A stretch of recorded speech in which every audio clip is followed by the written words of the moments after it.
In this lesson, you're going to learn English with the news. We're going to read a news article together so you can learn advanced vocabulary, advanced grammar, and improve your pronunciation. Let's get started. Welcome to our article. This is a lighthearted article about pets in the workplace. So let me read the headline. Pet perks tempt staff back into the workplace. There's already some great vocabulary in this headline right here. For example, the word perk. Do you know what a perk is? A perk, this is a noun and it's an advantage or something extra. This can be money or goods and you're given because of your job. So of course you get your salary, but perks are additional. For example, I could say, if I want to recruit you to work for my company, I could say, our company offers amazing perks. Now, what are those perks? Free lunches. So you get your salary, your paycheck, but you also get free lunches. So that will save you money. So it's like you're getting paid more. Free lunches, free gym memberships, and free language classes. Those are some amazing perks, right? What about you? Do you get any perks from your company? If you do, share some examples in the chat below. Okay, so pet perks. So these are perks related to pets. Pet perks tempt staff back into the office. So let's take a look at this. Tempt. This is a verb, tempt. And this means to make someone want to have or do something. So in our specific topic, they're talking about wanting the staff, the employees, to come back to the office. So to not work at home and to work physically in the office. So how are they going to tempt you? How are they going to make you want to? It's another way of saying convince. Tempt you, convince you, make you want to. Well, they can offer you some perks, and in this case, some pet perks. Do you have any pets? Do you think pet perks would be a good way to tempt someone to come into the office? Let's continue on with our article. Mr. Griffin, who I assume is this man in the picture with these two adorable dogs. Mr. Griffin, who is head of IT for marketing agency Rise at 7, turns up at its Sheffield headquarters with his furry friends Jesse and Oscar. So furry friends, this is a cute and casual way of saying the word pet. So you could say, I have pets. I have two pets. I have two furry friends. And those are your pets, of course. So I'll write that here. Pets.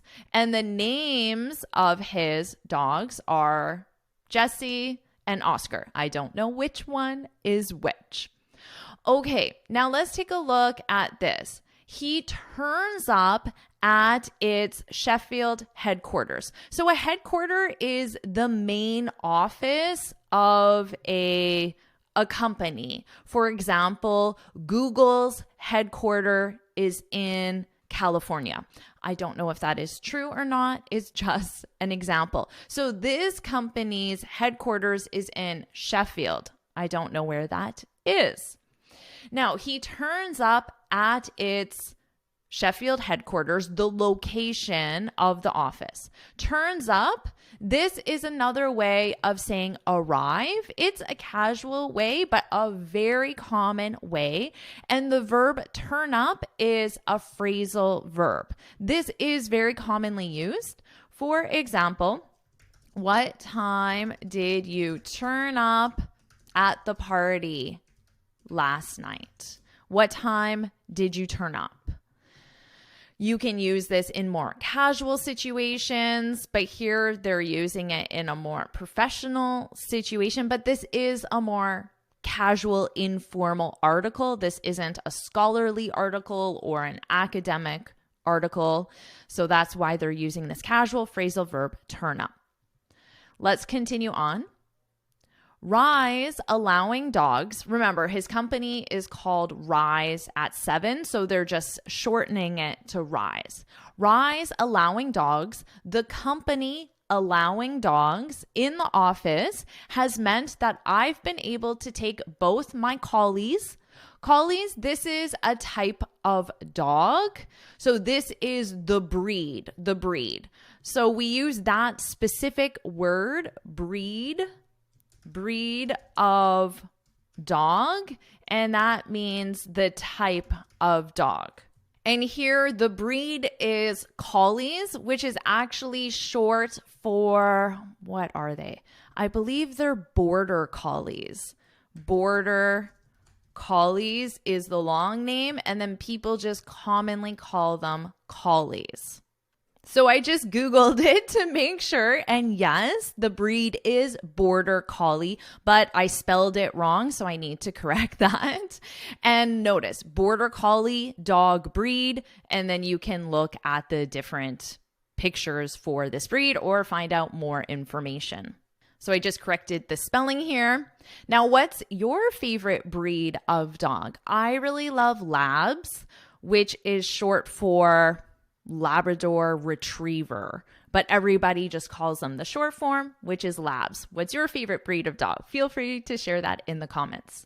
Okay, so here, this man, Mr. Griffin, he can take his 2 dogs, Jesse and Oscar, into the office so that his company allowing him to do that, that is a perk. So here I could say our company offers amazing perks, like you can bring your dog into the office. That is an example of a perk for this company. Let's continue on. They get to meet new people. In this case, the they is the dogs. They get to meet new people, have new experiences, and I get to spend more time in work with my colleagues. So there's some benefits for the dogs. They get to socialize, meet new people, and there's some benefits for him, Mr. Griffin, which is he gets to interact with his colleagues. He gets to work with his colleagues. So do you think bringing a pet into the office is a good idea? Is that a good perk? Would that tempt, using our vocabulary, would that tempt you to return to work if you were allowed to bring your furry friend, your pet? Okay, let's continue on. It's a complete win-win situation. Now, I already explained what the win-win is. Remember, he listed some benefits for the dogs. The dogs win. They get to socialize. He wins because he gets to work with his colleagues. And the company wins because the company has the employees at work, which is what the company wants. So it's a win-win. Everybody gets what they want. So this is a good expression to have, especially when both parties have an advantage. It's a win-win. It's a win-win situation. I like this. As far as I'm concerned, this is a great way to express an opinion. Let me share an opinion. As far as I'm concerned, and then you can list your opinion. Perks are a great way to tempt people to return to work, to return to in-person work, of course, in-person work, as far as I'm concerned. And then this is simply my opinion. Now, you can put our expression at the beginning, or you can add it at the end. So you can state your opinion. Perks are a great way to tempt people to return to in-person work, as far as I'm concerned, and then you can just add it. So you can add it at the beginning or at the end. So feel free to practice sharing your opinion related to perks or pet perks in the comments and use this expression. As far as, notice we have our verb to be. I'm concerned. So if you were going to talk about a group opinion, you could say as far as we're concerned, as far as he's concerned, Mr. Griffin, right? As far as I'm concerned. So don't forget your verb to be and to conjugate that. Let's continue on. Like millions of other people, Mr. Griffin got his dogs during the pandemic. Did you get any pets during the pandemic? Actually, I did. I got a cat during the pandemic, and then I got a second cat a year later. So now I have 2 cats. But bringing cats into the office is not a good perk because cats are not meant to go into the office. They wouldn't enjoy that at all. Okay.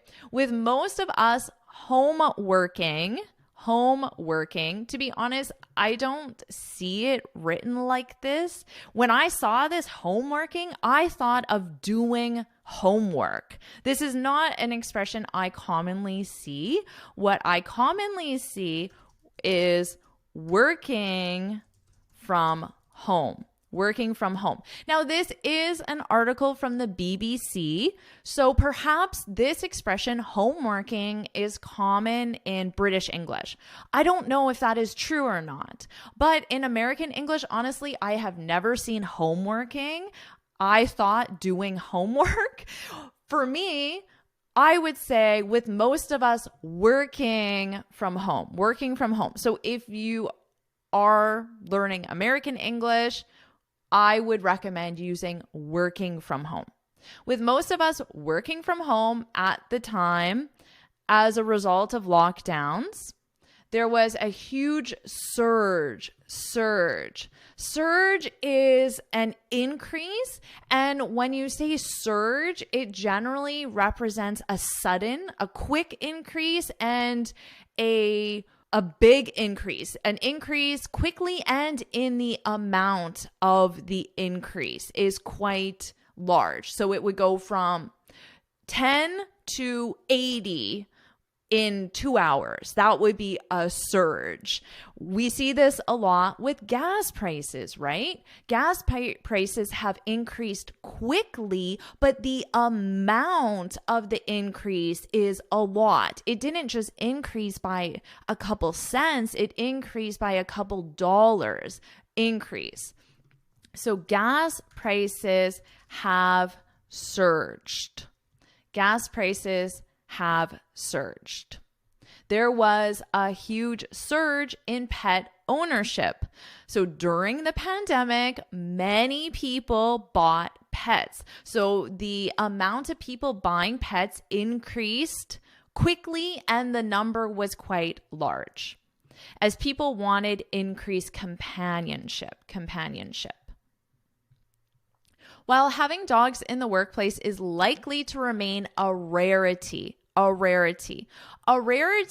this comes from the adverb of frequency, rarely, which means not a lot, not frequently.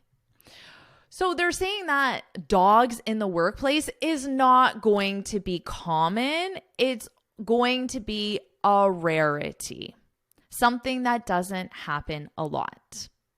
This example is part of a wider trend. Companies introducing new incentives. An incentive could be a perk. An incentive is just something to try to get you to do something specific. And a perk is a type of incentive. So a perk is a type of incentive to try to make staff happier to come into the office more often. Job search engine Adzuna, I'm not familiar with this site, Adzuna, says that the number of adverts, this is another difference probably between British English and American English. We don't say adverts in American English. We just say ads. The number of ads, which is short for advertisement. Advertisement. So we just take ad from that. Advertisement. The number of ads that highlight in-office perks has now more than doubled. So we could probably say has surged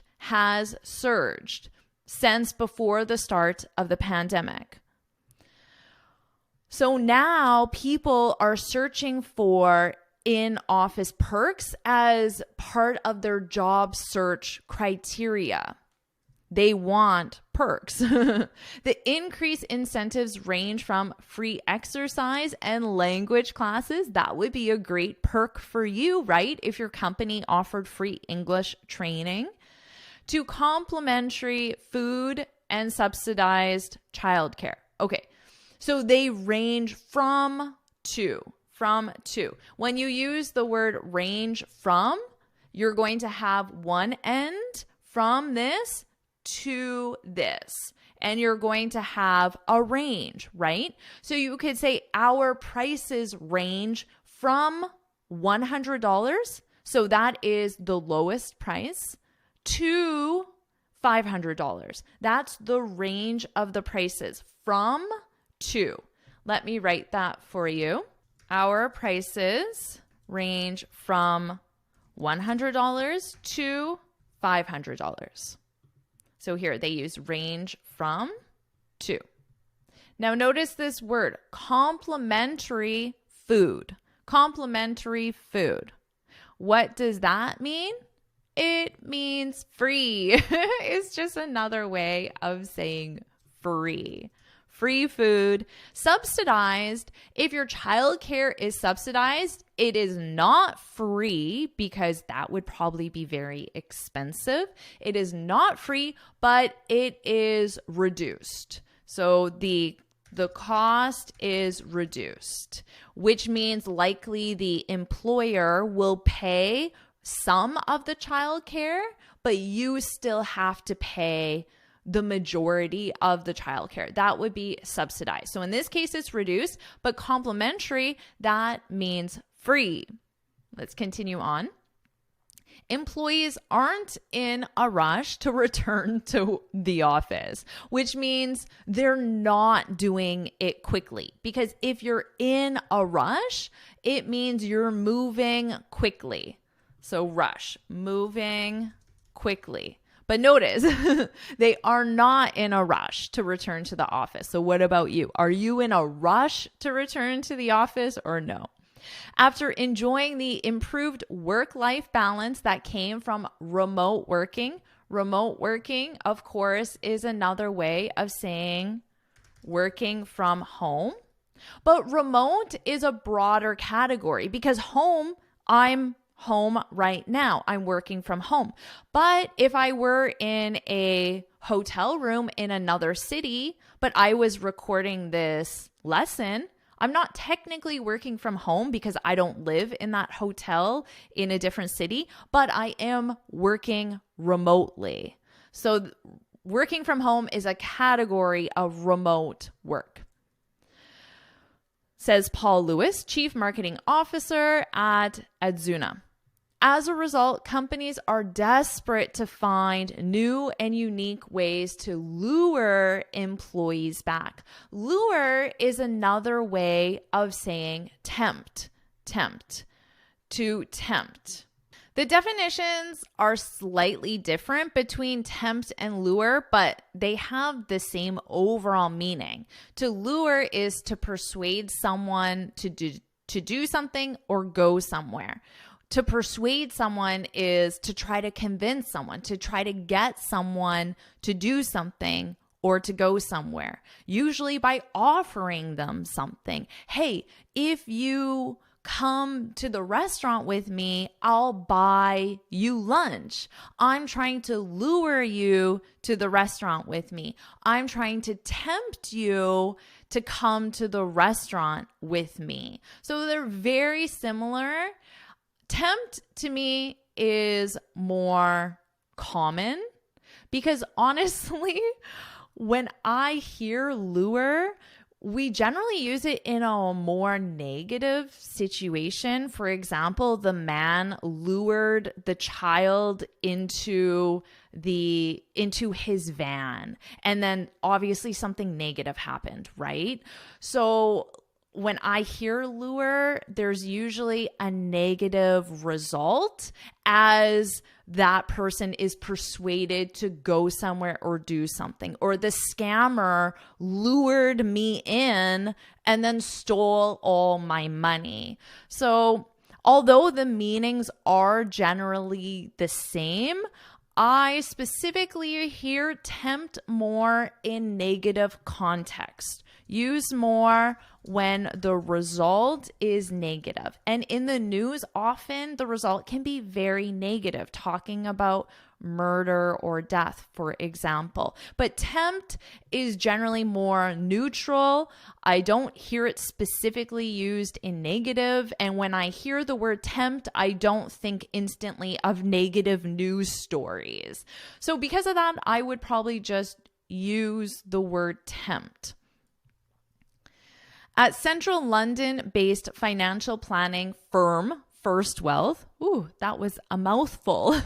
So at the company First Wealth, and this is just information about them. Where are they located? They're located in Central London. That's where they're based. Based is another word for located. We're a Canadian-based company. We're a North American-based company. We're a Central London-based company. And then, well, what type of company? A financial planning firm. Firm is just another word for company, commonly used with financial services, lawyers, very specific companies, but it's just another word for company. At Central London-based financial planning firm First Wealth. That's a mouthful. At the company First Wealth, workers are being tempted back. Again, tempted back. So they are trying to convince them to do something. Attempt to convince someone to do something. Back via free sessions at a nearby gym. So this is the perk, the free sessions at a nearby gym. This is a perk, an example of a perk. Let me write this here, perk. This is a perk. I wrote it as a full sentence because this is a noun. So I want you to see that as the singular noun, you need the article. This is a perk. But of course, with plural nouns, we don't use the article. So I could say these are perks. Now, of course, this is just one perk, so we need more than one, but I'm just showing you grammatically we don't need that article here, but because this is singular, we need that article. So how about this as a perk? Would this tempt you to go back to the office if you got free sessions at a gym, so free gym membership? Beauty treatments are another incentive that companies are booking to get their staff excited about coming into the office. So this is another perk. This is a perk. And the perk is beauty treatments. That's an interesting one. I can't imagine what kind of beauty treatments you would get. I guess it's not in the office. It could be after work on your lunch break. You could go get a manicure or a pedicure or whatever you want.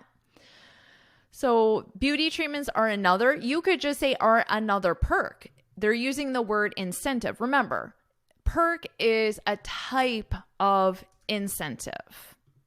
Beauty treatments are another perk that companies are booking to get their staff excited about coming into the office. So you could also say that companies are booking to tempt their staff into the office. Tempt their staff into the office. And that's the end of the article.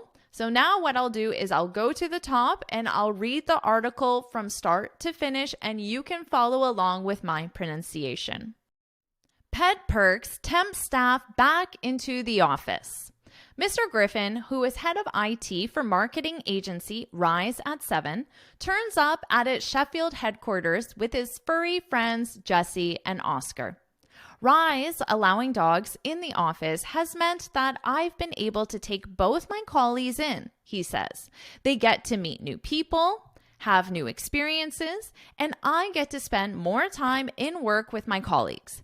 It's a complete win-win situation as far as I'm concerned. Like millions of other people, Mr. Griffin got his dogs during the pandemic. With most of us home working at the time, as a result of lockdowns, there was a huge surge in pet ownership as people wanted increased companionship.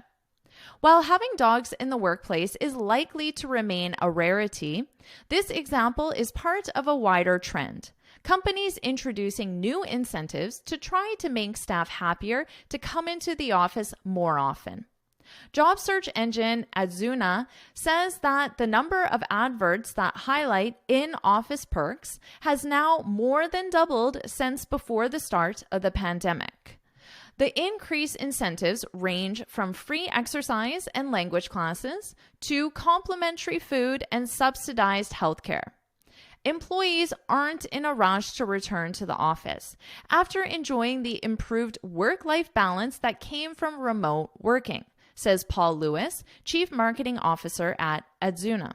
As a result, companies are desperate to find new and unique ways to lure employees back to the office. At central London-based financial planning firm First Wealth, workers are being tempted back via free sessions at a nearby gym. Beauty treatments are another incentive that companies are booking to get their staff excited about coming into the office. Now, I want you to keep improving your English with this lesson. And if you haven't already, make sure you go to my website and get this free speaking guide to help you speak English fluently and confidently. You can click the link right here. So get started with your next lesson right now.